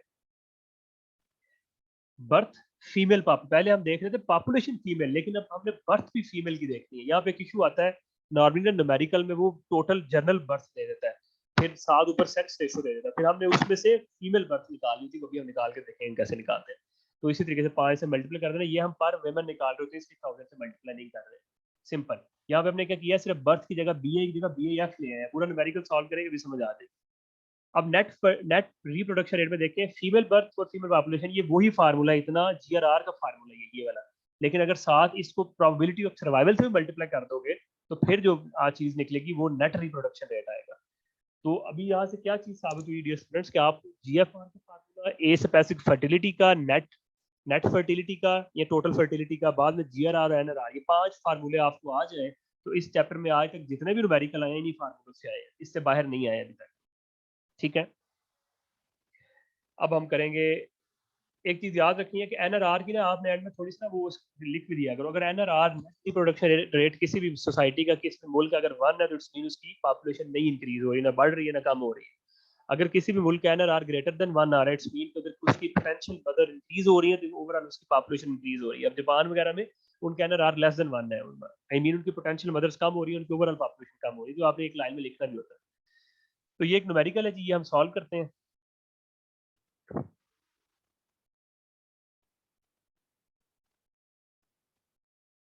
ये देखें क्या कह रहा है, कैलकुलेट करें एज स्पेसिफिक फर्टिलिटी रेट। बड़ा आसान है, फार्मूला आता है, B I O P I F, total fertility rate, simple इसको 5 से मल्टीप्लाई कर देना है। ग्रॉस रिप्रोडक्शन रेट निकाल लेते हैं, नेट रिप्रोडक्शन रेट भी निकाल लेते हैं। अब assume sex ratio at birth to be 105.2। ये क्यों दिया हमें, हमने तो पीछे कहीं जिक्र नहीं किया था, वो ऐसे। आप देखें कि इधर फीमेल पॉपुलेशन दी थी, ठीक है, हमारे फार्मूला सारों में बर्थ के जितने फार्मूले हैं पी आई एफ यूज होता है, लेकिन जब हमने जीआरआर निकालना है तब तो हमें फीमेल बर्थ चाहिए, इधर तो रजिस्टर्ड बर्थ है। क्या करेंगे, अब हम यहाँ से चीज शुरू होनी है। एक चीज आपने याद रखनी है, इस पूरे न्यूमेरिकल में जो चीज याद रखने वाली है वो सिर्फ एक है कि रजिस्टर्ड बर्थ से फीमेल बर्थ कैसे निकालनी है। आपको लेट्स सपोज कोई दिया हुआ है, इधर देखो इधर कौन सा दिया हुआ है, इधर है 105.2, 105.2 सेक्स रेशियो गिवन है, और पहला रजिस्टर्ड बर्थ हम इसकी निकालते हैं, ये 1223 है, ये दिया है जी 1223। ठीक है, अब ये नंबर जो भी होगा आपने इधर रखना है, ऊपर 100 रखना है, ये ऐसे आपने फार्मूला अपने पास लिख लें, प्लस जो भी सेक्स रेशियो गिवन होगा, ये आपका कॉमन रहेगा हर एक के लिए। एक सवाल आगे आएगा आपकी एग्जाम एक्सरसाइज में, वहां पे सेक्स रेशियो 106.8 दी होती है, आपने वो इधर रख लेंगे। 100/100 प्लस ये आपका कांस्टेंट रहना है, साथ आप रजिस्टर्ड बर्थ मल्टीप्लाई करते जाओगे। ये आप सॉल्व करके देख लें, 596 आएगा। कैलकुलेटर आपने कौन सा यूज करना है डियर स्टूडेंट्स, मैं आपको ये रिकमेंड करूंगा कि जो कैलकुलेटर आप अपनी डिग्री में इस्तेमाल करते रहे हो, सिंपल कैसियो का जो साइंटिफिक कैलकुलेटर है, आपने वही यूज करना है। नॉर्मली क्या होता है कि आप पेपर वाले दिन किसी दोस्त का ले जाते हो, नया ले जाते हो, उसके बटन सख्त होते हैं, टाइट होते हैं, प्रेशर बहुत ज्यादा होता है पेपर में, आखिरी 11वां पेपर हो रहा होता है, आपकी एनर्जी जीरो हो चुकी होती है, तो उधर कोई भी ऐसी नहीं करनी है जो आप अवॉइड कर सकते हो, वो नहीं करनी। हमारे एक दोस्त है, वो कैलकुलेटर किसी और को लेके, तो उसका जीरो ठीक नहीं प्रेस होता था, तो वो पूरा पेपर गलत कर रहे थे। वो अपनी तरफ से प्रेस करते रहे लेकिन होता नहीं था, उधर आंसर सारे गलत थे।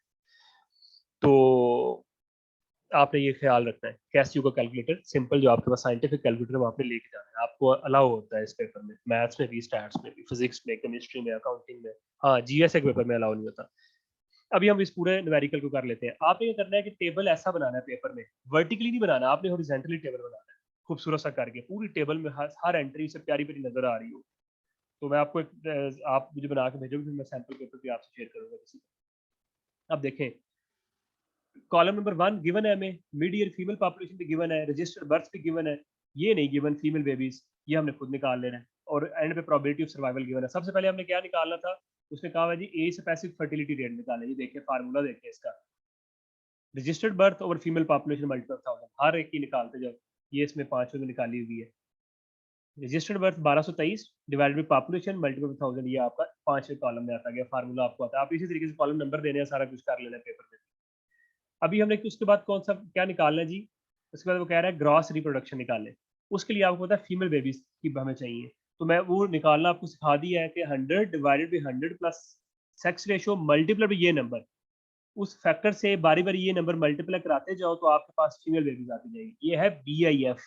तो अगर BIF आ जाए, BIF F divided by PIF आ जाए, तो वर वुमेन आपके पास ये निकला था। इस सारे को ऐड कर लो, 5 से मल्टीप्लाई कर दो, GRR आ जाएगा। कॉलम 6 को कॉलम 7 जो कि प्रोबेबिलिटी ऑफ सर्वाइवल है, इससे मल्टीप्लाई करा के कॉलम 8 में आंसर लिख दो। इसको ऐड करके 5 से मल्टीप्लाई करा दो, तो NRR आ जाएगा। तो आपको पता है ए स्पेसिफिक फर्टिलिटी रेट को अगर 5 से मल्टीप्लाई कर दें तो टोटल फर्टिलिटी रेट आ जाएगा। देखें 5 ए स्पेसिफिक बर्थ रेट, ये आ गया। GRR आपके सामने निकल आया। इसी तरीके से NRR भी आ गया। मैंने पूरा एक तो ये एग्जांपल आपको सॉल्व कराई, मैंने एक सवाल एक्सरसाइज का आपके लिए सॉल्व किया हुआ है, वो मैं आपको अभी दिखाता हूँ, मैं आप लोगों से शेयर भी करूंगा ये। ठीक है, बड़ा आसान सवाल है, वैसे का वैसा ही है। ये पहले फार्मूले मैंने पूरे लिख दिए हैं याद करने के लिए, नोट्स हमने बना दिए हुए। तो ये नीचे इधर सेक्स रेशो 106.18 दी हुई है, और इधर भी रजिस्टर्ड बर्थ दी हुई है। एक चीज आपको दिखानी थी, इसके नीचे जो दूसरी एग्जाम्पल है ना, ये वाली, ये आप बड़े आराम से कर सकते हैं। इसमें उसने फीमेल बर्थ खुद ही दे दिया है, इसलिए पूछा भी ग्रॉस और नेट है। जब ग्रॉस, क्योंकि फीमेल बर्थ हमें ग्रॉस और नेट में चाहिए, अगर इसमें पूछे थे ना जनरल फर्टिलिटी रेट, तो फिर उसमें उसने उसने आपको जनरल बर्थ ही देनी थी और साथ आपको सेक्स रेशो दे देनी थी। यहाँ तक की इशू है तो पूछ ले प्लीज, यही न्यूमेरिकल आपको आता है। अगर ये देखें एंड पे उसने ना NRR 0.905 आया, वो कह रहा है कि turns out to be less than 1 signifies that each mother produced less than one mother per generation. The population is thus considered as heading towards extinction. Ji students,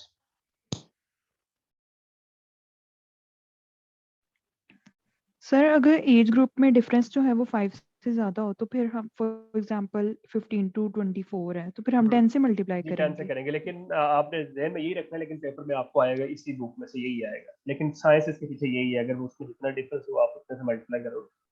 ठीक है, ओके सर, थैंक। और किसी बच्चे का यहाँ तक कोई सवाल हो तो पूछ लें, क्योंकि आपका ये वाला चैप्टर खत्म हो गया। नॉर्मली पिछले बैच तक हमारा 20 नंबर का, मैं थोड़ा सा थ्योरी बतानी थी, उसके बाद हमारा 20 नंबर का सवाल कवर हो जाता था, लेकिन इस दफा ऐसा नहीं होगा। अभी हमारा सफर है थोड़ा सा। अच्छा जी, जल्दी से ये नोट्स देखते हैं। कुछ मैंने आपको थ्योरी बताई है पेपर के अंदर, बुक के अंदर से, कि आपने ये कर लेनी है, ये कर लेनी है, ये कर, उसके अलावा कुछ और है जो हमने करनी है, वो जल्दी से देखते हैं। डेमोग्राफी मैंने आपसे ये भी शेयर कर दी है ग्रुप में। डेमोग्राफी क्या कहते हैं, स्टडी ऑफ नॉर्मली आप विकिपीडिया ये कहीं भी लिखो ना, डेमोग्राफी का होता है, वो कहता है study of population is called demography. लेकिन अगर आपने एक्स डालना है तो आप ऐसी भी डेफिनेशन लिख सकते हो, the study of population in its static and dynamic aspects. फिर नीचे बताओ कि स्टैटिक एस्पेक्ट कौन से होते हैं, डायनामिक कौन से होते हैं, ये आप क्या कर पढ़ लेना। सोर्सेज ऑफ डेमोग्राफी 3 तरह के होते हैं, सिविल रजिस्ट्रेशन, सेंसस सर्वे वगैरह। सोर्सेज ऑफ वाइटल डाटा होते हैं, ये आपने पढ़नी है, ये आपको बड़े आराम से खुद ही आती है। डेमोग्राफिक एनालिसिस करने की जरूरत नहीं है। ये नोट्स हमने तब, अच्छा मजे की बात, 2018 में जब हमने एग्जाम दिए थे, मैं नहीं पता था कि वाइटल स्टैट्स का चैप्टर शेर अली की बुक के अपेंडिक्स में दिया हुआ। हम तो बुक चैप्टर नंबर देखते थे बस, तो हम गूगल से खुद ही करते थे। तो ये तब हमने जमाना जहलियत में ये नोट्स बनाए थे, लेकिन अभी भी थोड़ा सा कहीं ना कोई चीजें इसमें से आ जाती है, तो फिर हमने ये करा देते हैं बच्चों को। पॉपुलेशन स्टडीज डेफिनेशन, सेंस की डेफिनेशन जो कि यूनाइटेड नेशन के अकॉर्डिंगली बड़ी खूबसूरत डेफिनेशन है। टोटल प्रोसेस ऑफ कलेक्ट करना, कंपाइल करना, देन एनालाइज करना and publishing and otherwise disseminating the data, यानी कि आप सारा डाटा इकट्ठा करते हो, उसे ग्राफ का बना के फिर जो डिसेमिनेट कर देते हो, ये सेंसिस डेफिनेशन होती है, आपको आनी चाहिए, ये आगे नीचे करने की जरूरत नहीं है। दूसरी चीज सेंसिस मेथोडोलॉजी जो है ना वो दो तरह से होती है, डिजोरो और डिफेक्टो, इन दोनों में डिफरेंस आपको आई होप आता होगा। मैं आपको मिसाल अक्सर देता होता हूँ बच्चों को, सऊदी अरेबिया में, सऊदी अरेबिया का जो डिजोरो रूलर है वो किंग सुलेमान है, जो बाबा जी हैं जो अक्सर हॉस्पिटलाइज करते हैं, लेकिन जो असल उधर ऑपरेशन कर रहा है, जो डिफेक्टो उनका असल रूलर है, वो MBS है, मोहम्मद बिन सुलेमान। तो डिजोरो उसको कहते हैं जो कानून के मुताबिक, वो डिफेक्टो वो होता है जो कि बेसिकली जो एक्चुअल में काम कर रहा हो। तो आपको पता होना चाहिए कि डिजोरो क्या होता है और डिफेक्टो। अगर सेंसिस की फॉर्म में देखें तो कहते हैं जी in which persons are counted at their usual place of residence.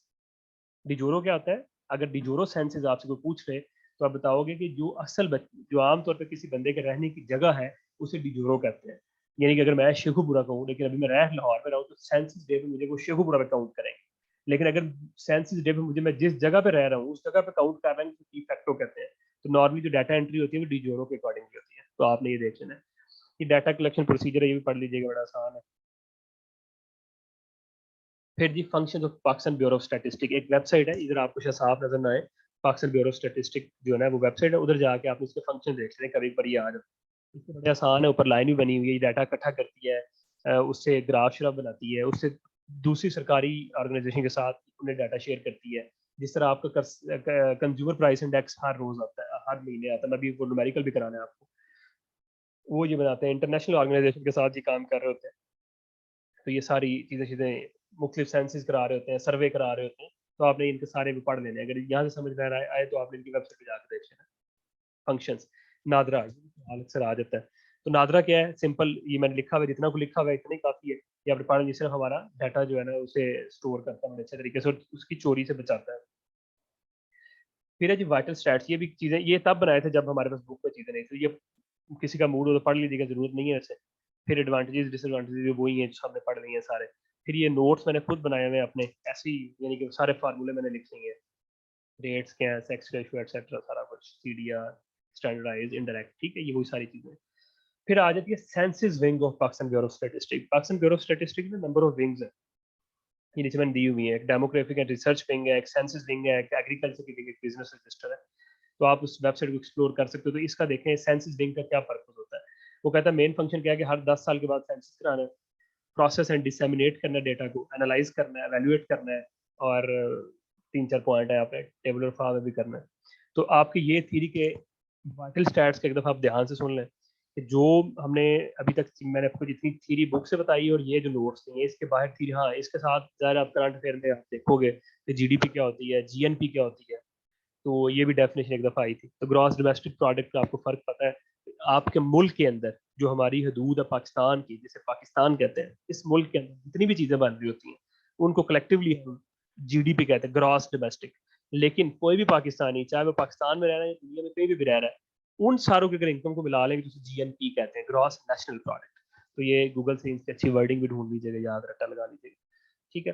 तो आपके ये तो हो गया वाइटल स्टैट्स से रिलेटेड आपका पूरा मैंने लेक्चर आपको दे दिया। इसमें किसी को कोई सवाल है तो 1-2 मिनट में देख लें, नहीं तो फिर हम अपने दूसरे आज सेकंड हाफ जो हमारा लेक्चर का है, जो इंशाल्लाह मैं 4 एक आपको एग्जांपल्स करानी, तो हम उसकी तरफ जाएंगे, जो कि इंडेक्स नंबर जिसे कहते हैं। ये बुक 2 के एंड पे दिया हुआ वाइटल स्टैट्स का अपेंडिक्स में, लेकिन जो भी हम चैप्टर करने जा रहे हैं वो सिलेबस में इसी के साथ एंड पे 2 लफ्ज लिखे हुए हैं, अगर गौर करेंगे सिलेबस पे आप, इंडेक्स नंबर। मैं अभी अगर मुझे मिल जाए, कल मैंने आपको दिखाया, तो ये चीज़ें हैं। अगर कोई सवाल है तो बताएं, तो फिर हम अपने अगले चैप्टर की तरफ चलें।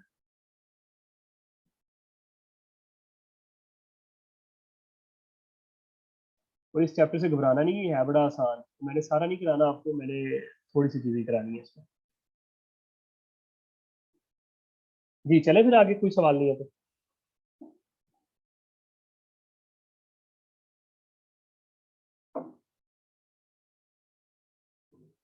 ओके,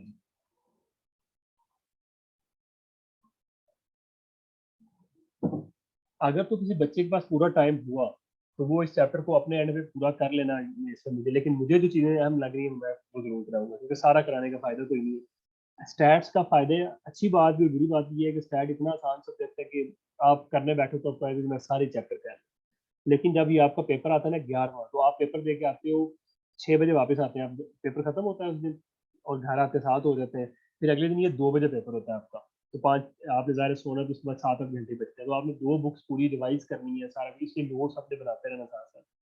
तो हमने कोशिश ये करनी होती है कि कम से कम करें और मैक्सिमम भी हो जाए, यानी कि हमारा पेपर भी पूरा कवर हो जाए और हम सिलेबस भी बड़ा इतना वो करें जितना हम रिवाइज कर सकें। तो एक इस चीज़ को मद्देनजर रखते हुए हम थोड़ी चीज़ें आपको कहीं कम ज़्यादा करा देते हैं। अभी आते हैं इंडेक्स नंबर के। इंडेक्स नंबर एक सिंपल इसकी डेफिनेशन पहले दी हुई है। Index number is a statistical measure of average change in a variable or group of variable with respect to time और स्पेस। कोई एक चीज़, लेट्स सपोज जी आप घी कह रहे हो, घी की जो एक एवरेज प्राइस है उसमें जो ओवर द टाइम चेंज आ रहा होता है, हम उसको घी का इंडेक्स नंबर कह सकते हैं, उसकी प्राइस का। तो इंडेक्स नंबर की सिंपल सी डेफिनेशन आपको ऐसा दी आनी चाहिए कि average change in a variable, किसी एक वेरिएबल में, घी की प्राइस में, उसकी क्वांटिटी में, उसकी क्वालिटी में, कोई भी वेरिएबल लेके जो उसमें आपका average change over the time आता है उससे इंडेक्स नंबर कहते हैं। इंडेक्स नंबर दो तरह के होते हैं, या सिंपल होता है या कंपोजिट होता है। सिंपल में एक वेरिएबल होता है, कंपोजिट में एक से ज्यादा वेरिएबल होता है। वेरिएबल मतलब हम अगर सिर्फ प्राइस की बात कर रहे हैं तो वो सिंपल है, अगर हम प्राइस के साथ क्वांटिटी की बात कर रहे हैं तो वो कंपोजिट है। ये दो चीजें आपको समझ आनी चाहिए। आप फिर एक होता है वेटेड इंडेक्स नंबर, एक होता है अनवेटेड। अनवेटेड में हम सिर्फ प्राइस ले रहे होते हैं, वेटेड में हम प्राइस भी लेते हैं और क्वांटिटी भी लेते हैं। ठीक है, तो आपको न्यूमेरिकल जो आया था वो मैं बताऊंगा आपको। पहले जो इस दफा न्यूमेरिकल आपको उसने ना 12 नंबर का न्यूमेरिकल दिया है।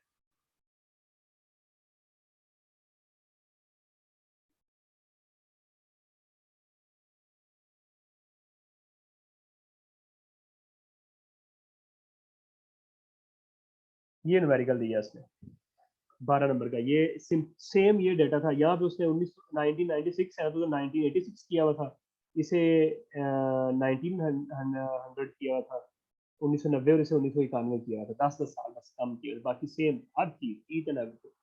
तो ये आपने टेबल बनाना था और ये नीचे न्यूमेरिकल करने थे, 12 नंबर आपको मिल जाए। तो है बड़ा आसान था, सिर्फ फार्मूले आते थे बच्चों को, कोई 12 नंबर को ले सकते, लेकिन बच्चों ने पेपर को ऊपर वाला सवाल कर लिया तो कुछ नहीं है। अभी तक आपको इसमें क्या समझ आनी चाहिए? इंडेक्स नंबर क्या होता है, सिंपल इंडेक्स नंबर क्या होता है, कंपोजिट क्या होता है, वेटेड क्या होता है, अनवेटेड क्या होता है। उसके बाद जो अगली चीज हमने करनी है वो हमने करनी है जी, एक न्यूमेरिकल मैं देख रहा था जो मुझे लगा है कि हाँ, हमने एग्जाम्पल नंबर 5.5 करनी है, ये वाली 5.6 करनी है, 5.8 और 5.15 करनी है। अब मैं आपको 5.8 कराने लगा।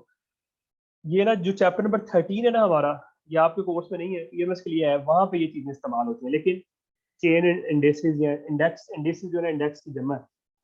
तो अब देखिए वो कह रहा है कि कंस्ट्रक्ट करें chain indexes for the following year, taking 1940 as the base and using the simple average of relatives.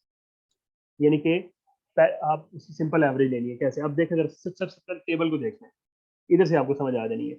ये साल दिए हुए 1940, वो कह रहा है बेस ईयर ले ले, वीट डीपी राइस है मेज है। करना क्या है? Chain indices find. मैं जरा मोबाइल पे भी खोले तो मैं जरा आपको साथ साथ सॉल्व करवा दूँ।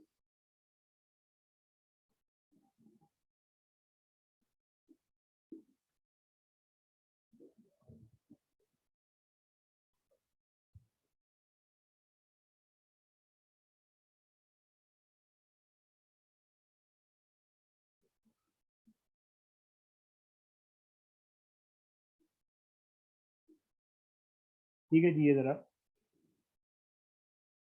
देखें।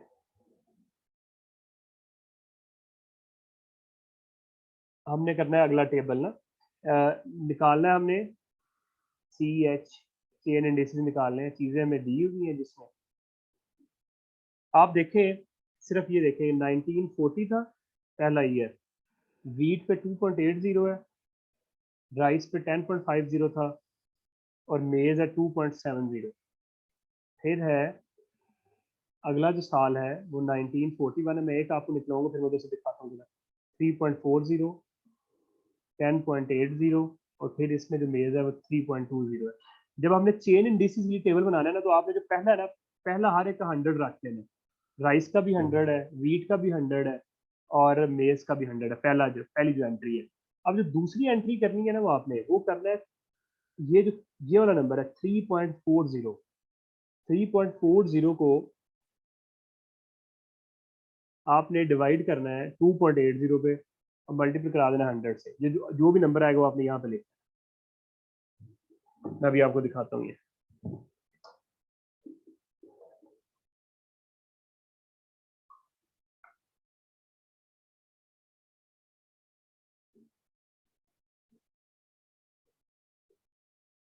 और इसमें एक चीज आपने याद रख लेनी है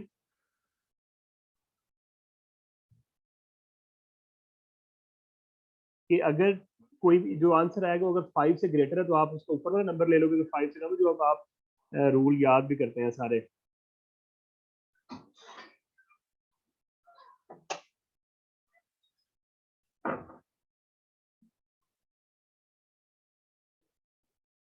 ये देखें जरा, मैंने बोला कि जो बेस ईयर है ना उसको आपने 100 कर लेना सारे को सीधा सीधा। अब क्या किया हमने, नीचे वाले को 3.40 था ये, 3.40 डिवाइडेड बाई 2.80, फिर 3.60 डिवाइडेड बाई 3.40। हर नीचे वाले अगले नंबर को पिछले वाले से आपने डिवाइड करते जाना। कैसे, ये देखें, P N divided by P N minus 1। ये देखें सारे डिवाइड हुए हैं। अब ये बेसिकली अगर 121.4 आता तो 121 ही रखना है, लेकिन 121.6 आता तो 122 कर लेना है। ऐसे ही आपने राइस का निकालना है, ऐसे ही मेज का निकालना है। इसको निकालने में इशू तो कोई नहीं है, सिंपल ये फार्मूला लगाया हमने, P N over P N minus 1 multiply by 100। अब ये रिलेटिव हमने निकाल लिए, इसे कहते हैं प्राइस रिलेटिव ना। दो अगर कीमतों को आप ऊपर नीचे उनकी रेशो ले लो तो वो रिलेटिव हो जाता है। अब इनका हमने सम कर लिया, सम ऑफ रिलेटिव देखो, तीनों का, इसका सम, इन तीनों का सम सारे आ गया। वो सम की एवरेज ले ली है, 300 की एवरेज, 3 नंबर है तो 100 आएगी जाहिर है। अब आपने चेन इंडिसेस कैसे निकालने हैं, चेन इंडिसेस आप निकालने हैं, पहले वाला ऐसा आ जाएगा। ये चीज फिर थोड़ी सी याद रखने वाली, पहले वाला आएगा वैसे का वैसा 100। दूसरा कैसे निकालना है, ये वाला जो पिछला आया होगा, पिछला मल्टीपल भी अगला डिवाइड बाई 100। ये देखें, अब ये पिछला मल्टीप्लाई भी जो आगे आ रहा है डिवाइड बाई 100, पिछले वाले को अगले के साथ, फिर नीचे 100 से, पिछले वाले को अगले के साथ, फिर 100 से। ये आपके चेन इंडिसेस निकलेंगे। इससे जरा एक दफा ध्यान से देख लो।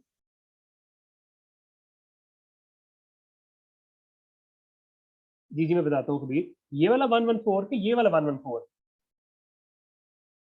हाँ जी एवरेज लिया है वो, ये वाला 114 सिंपल एवरेज है। अब ये कैसे लिया है, ये चेन इंडिसेस का फार्मूला है कि पहले 100 वैसे का वैसा आ जाएगा, पहले वाला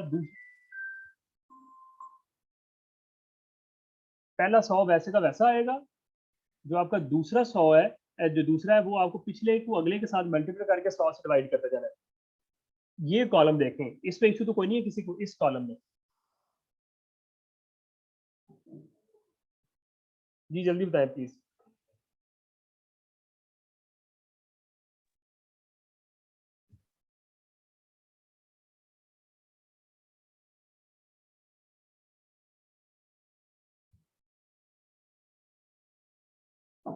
जी देखें, ये 3 नंबर थे, इनका हमने सम ले लिया, 100 + 100 + 100 300 आ गया। इसकी एवरेज ले ली तो वो एवरेज होगी, simple average of relative. 300 divide by 3 100, 343 divide by 3 114, 313 divide by 3 104। चले कोई इशू नहीं, हो जाता है कभी कभी, कोई इशू नहीं। अच्छा, अब ना अगला न्यूमेरिकल आपने देखना फिर इसी के साथ ही है। वो कह रहे हैं कि फाइंड करें chain indices from the following. आप ना इसको इस तरीके से नहीं करना जैसे बुक वाले ने किया हुआ है, आपने बिल्कुल वैसे करना है जैसे मैंने ऊपर वाला कराया हुआ है। आपने क्या करना है, देखिए उसने इधर पहले 81 ही रखा हुआ है, आपने इधर 100 कर लेना है।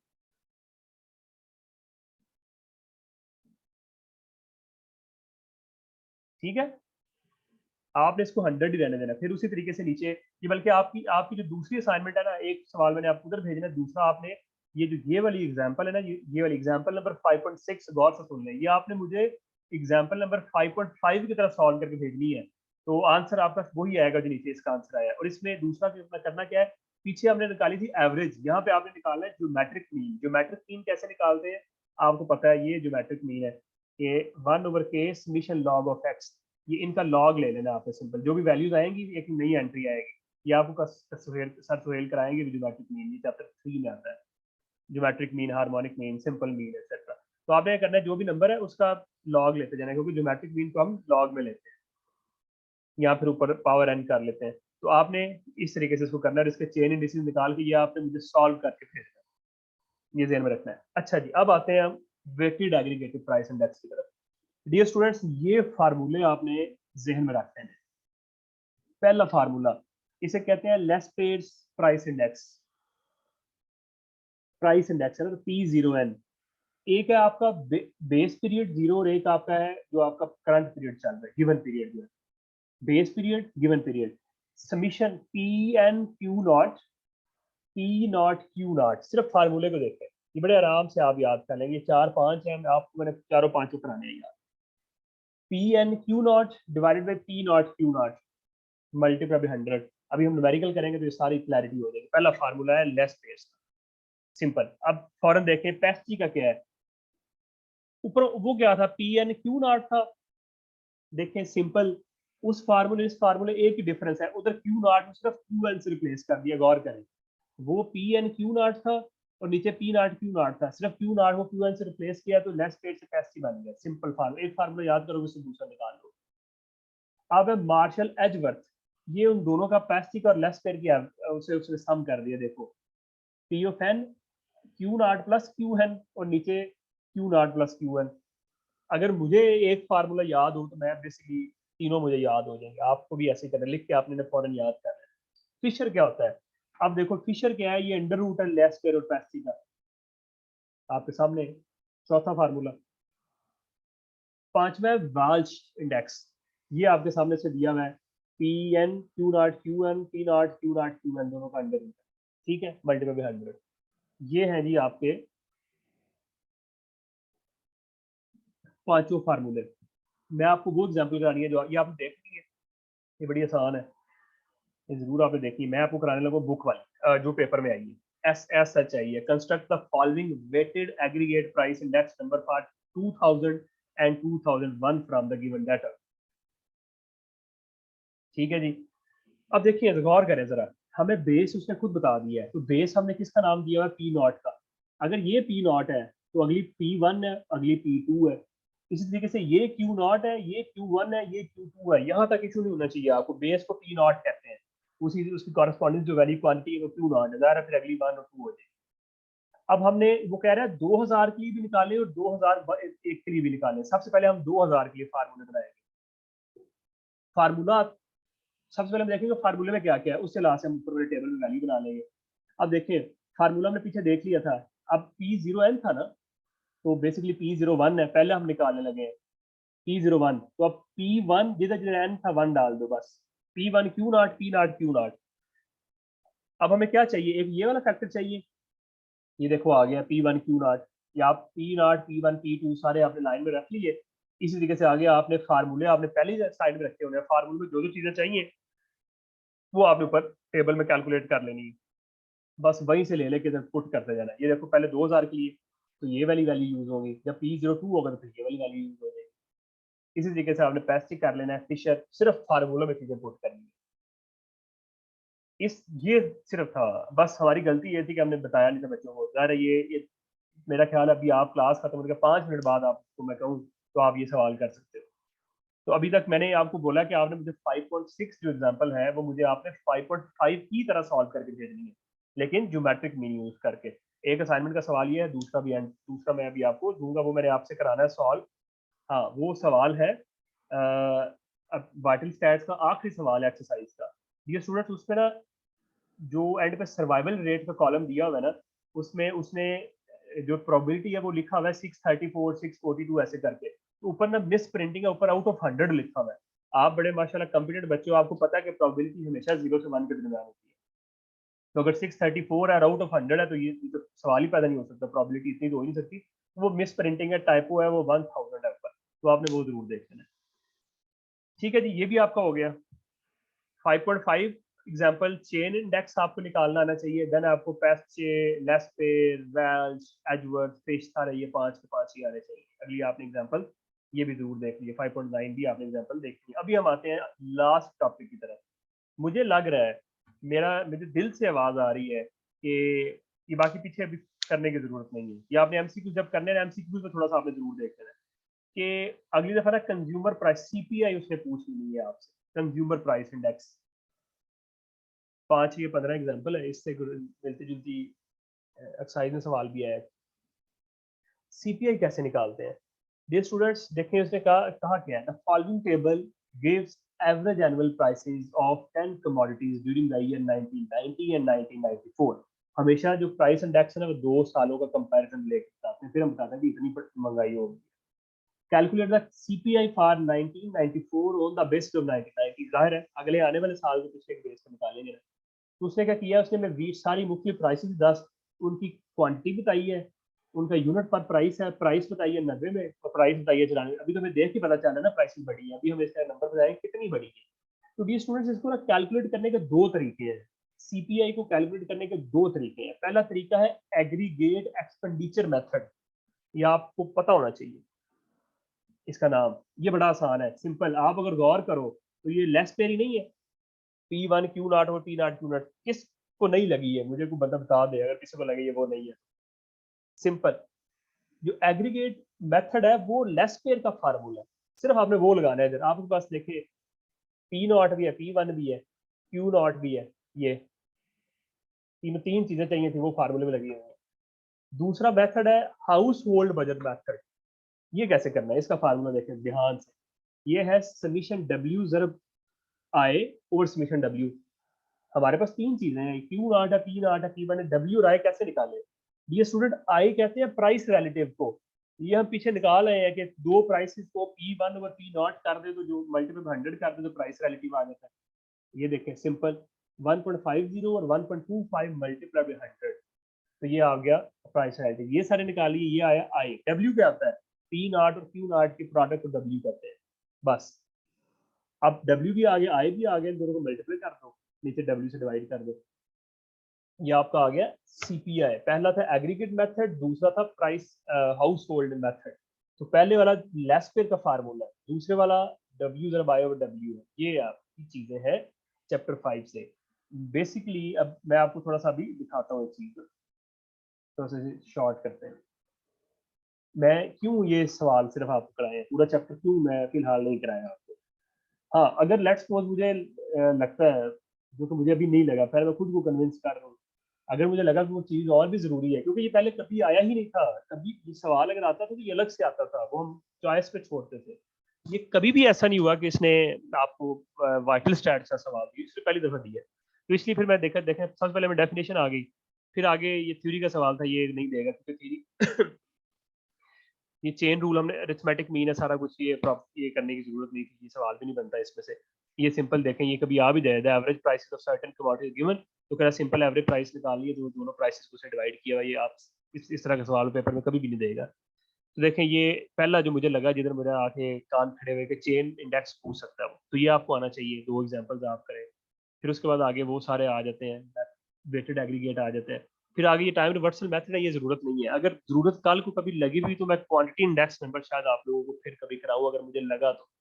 उसमें सिंपल वो है सेम ही है, अगर दिल किया किसी का पढ़ने का तो उसको पढ़ के जरूर देख लेना है। उधर वो प्राइस इंडेक्स नंबर था, ये क्वांटिटी है। उधर पी नॉट एन और पी नॉट, क्यू एन और क्यू नॉट, बाकी चीजें वैसी होंगी, सिर्फ रिप्लेस करना है क्यू को पी से। तो टोटल वैल्यू अगर देख लेना, अगर किसी का दिल होगा तो, किसी का दिल होगा तो ये देख के तो एंड पे ये वाला न्यूमेरिकल करके देख लेना। ये बल्कि देख ही लेते हैं, फिर आपने इसको भी देख लेते हैं।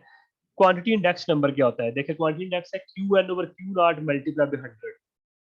तो उधर जिस तरह हमने पी जीरो एन निकाला, यहाँ पे क्यू जीरो एन निकाल लेते हैं। वहां पे पहले देखो पी के साथ एन आता था, क्यू के साथ आएगा क्यू एन पी नॉट और क्यू नॉट पी नॉट, ठीक है। और ये लेस पेयर था, अब ये पैस्टी का निकाल दिया है, नीचे उसने उसी तरीके से वो तीनों फार्मूले निकाल दिए। अब आता है वैल्यू रिलेटिव। वैल्यू रिलेटिव का देखें, total value during given year, total value during the base year. तो पी एन गिवन ईयर जाहिर है दोनों एन एन होंगे, पी एन क्यू एन, और बेस ईयर दोनों नॉट होंगे, तो इसको वी एन और वी नॉट भी कहते हैं, ठीक है। तो अब ये देखें न्यूमेरिकल वो क्या कहता है, construct Laspeyres type, Paasche type, Fisher type, quantity index. पहले हमने किए थे प्राइस इंडेक्स, अभी क्वांटिटी इंडेक्स किए हैं। फार्मूले ऊपर आपको आते हैं, आपने ये न्यूमेरिकल उसे सॉल्व करके दे देना।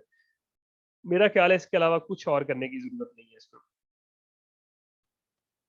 ये टाइम टेस्ट आते हैं, इसके 2-3 एमसीक्यू जब आपने जरूर देखे हैं पीछे बुक पे दिए हुए, बाकी एंड पे कंज्यूमर प्राइस इंडेक्स आएगा।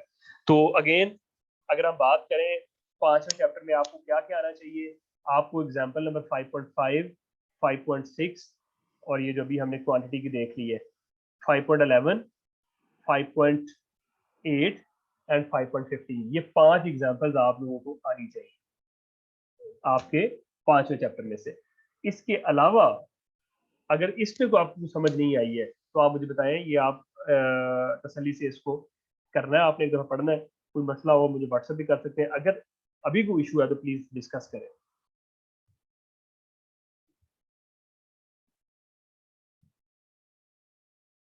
है कोई इशू किसी को?